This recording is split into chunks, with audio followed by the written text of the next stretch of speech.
आजच सबस्क्राईब करा आणि आपल्या आवडत्या मालिकांचा आनंद लुटा।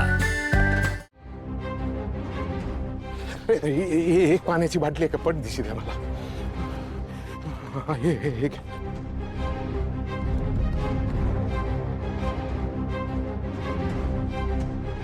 कनी कनी उठ बरं। हे पाणी पी, थोडं पी, थोडं पाणी पी। नाही बा, मी काहीच नाही खाणार पिणार। मला ताईडीकडे जायचं। जाऊ ताईडीकडे जाऊ। थोडं पाणी तर पी आधी, थोडं पाणी। नाही प्यायचं ताईडी कुठे? ताईडीकडे जाऊ, ताईडीकडे जाऊ, ताईडीकडे जायचं। काय करावं? उठ जाऊ उठ ताईडीकडे जाऊ। ताईडी रिक्षा काय गाडी मिळाली कुठं?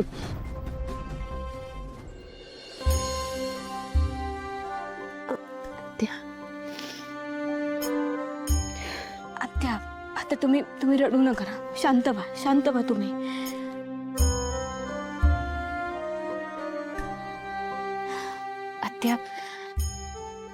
आत्या तुम्ही मला वचन द्या, काय बी झालं तरी हे कोणाला बी नाही सांगणार। तुम्ही वचन द्या मला। पारू बाळा, आदित्य बाबांपासून ही गोष्ट लपवून ठेवणं मला योग्य नाही वाटत। शेवटी तुझ्या आयुष्याचे जोडीदार आहेत ते। आपण ज्या व्यक्तीवर प्रेम करतो ना आत्या, त्या व्यक्तीसाठी कधी कधी खोटं बोलावं लागतं, काही गोष्टी लपवाव्या लागतात। आणि हेच माझं नशीब आहे।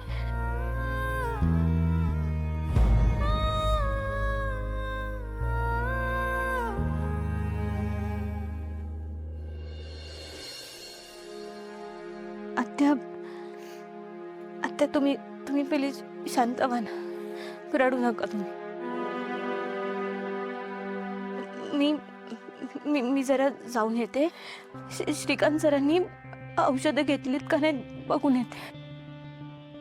मी आलाच। पारू बाळा,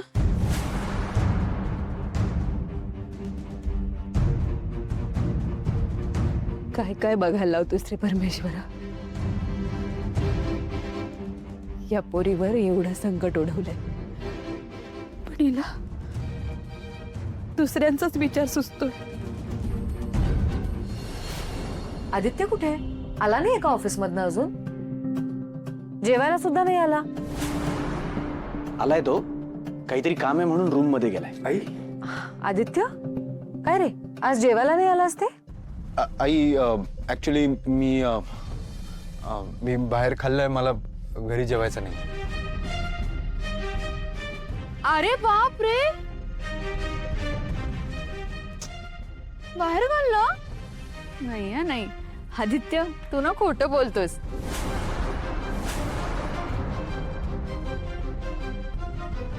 बहिणी हाच म्हणाला होता ना की मला बाहेरचं जेवण अजिबात आवडत नाही।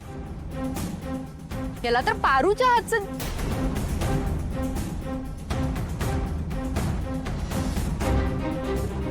आय मीन आपल्या घरचं जेवण आवडतं ना याला।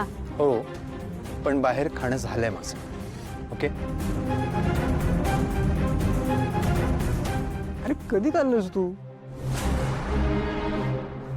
मी तुझ्या सोबत होतो, मलाही माहित नाही।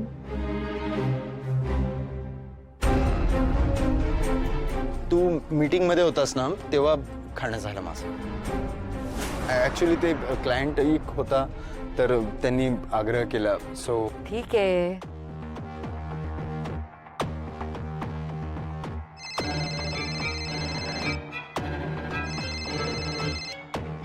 हॅलो,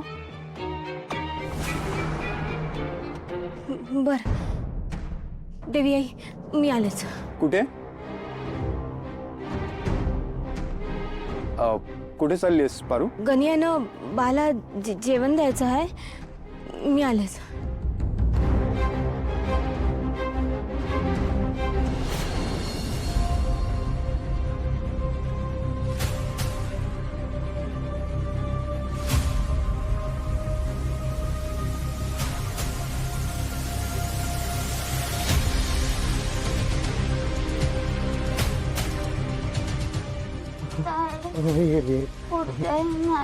तुला काय नाही होणार थायडी घे.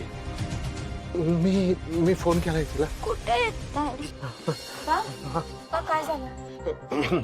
बघ ना या पोराने काय हाल करून घेतलेत. कनी कनी हे बाळा बाळा काय झालं?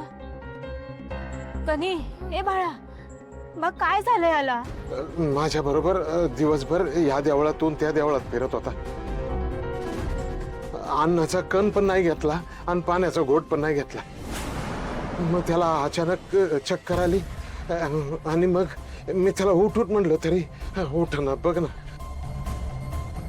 गणी, हे गणी डोळे उघडणे बघ गणी माझ्याकडे बघ ना. मी आता तायडीला काय बी नाही होऊन देणार. मी तायडीचा जीव वाचवणार आहे. ए गणी तायडी कुठे? गणी बाळा शांत हो, शांत हो तू. तुझ्या तायडीला ना काय बी नाही होणार. तुझी तायडी आली आहे तुझ्या जवळ. इकडे बघ ना. बा पाणी पाणी. हे घे, हे घे. हे बघ आली ना ताईड. नाही पिणार पाणी. गणी थोडस पाणी पी. ऐक माझं पाणी पी.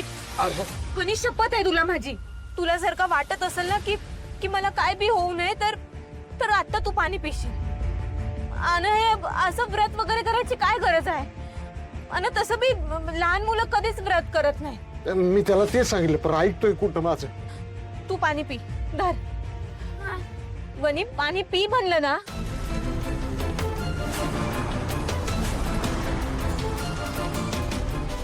हे बघ तू आता जर का पाणी प्यायला नाहीस ना तर मी आत्ताच मरून जाईन. तायडे मग पाणी पी. असं नको बोलू. पाणी पी.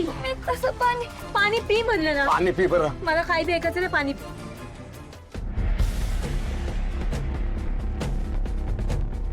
तिथं चक्कर येऊन पडला होता. असा हातात उचलून घेऊन आलो. पाण्याची बाटली घेऊन आली पण पाणी नाही प्यायला तो. बा तू नको काळजी करू. गणीला काय बी नाही होणार. त्याला लवकर बरं वाटेल. तू चल आपण याला घरला घेऊन जाऊ. अच्छा अच्छा. वा तू हे व्रत कसं करणार? का नाही करणार? तुला मलाच उचलता येत नव्हतं. तू दाढीला कसं उचलणार? तुझं वयोमान पाहता हे व्रत तुला जमेल झेपेल असं मला वाटत नाही रे. माझ्या पारूचा जीव वाचवण्याकरता मी काही करू शकतो. इतक्या आत्मविश्वासानं बोलू नकोस रे मारुती. पारूला हातावर उचलून दर्शनाला घेऊन जावं लागेल तुला. ते काही नाही. काही बी होते. मी उद्याचं व्रत पूर्ण करणारच. आज एका दिवसातच गणी आणि बाची ही अवस्था झाली. त्यांना उद्याचं व्रत नाही झेपणार.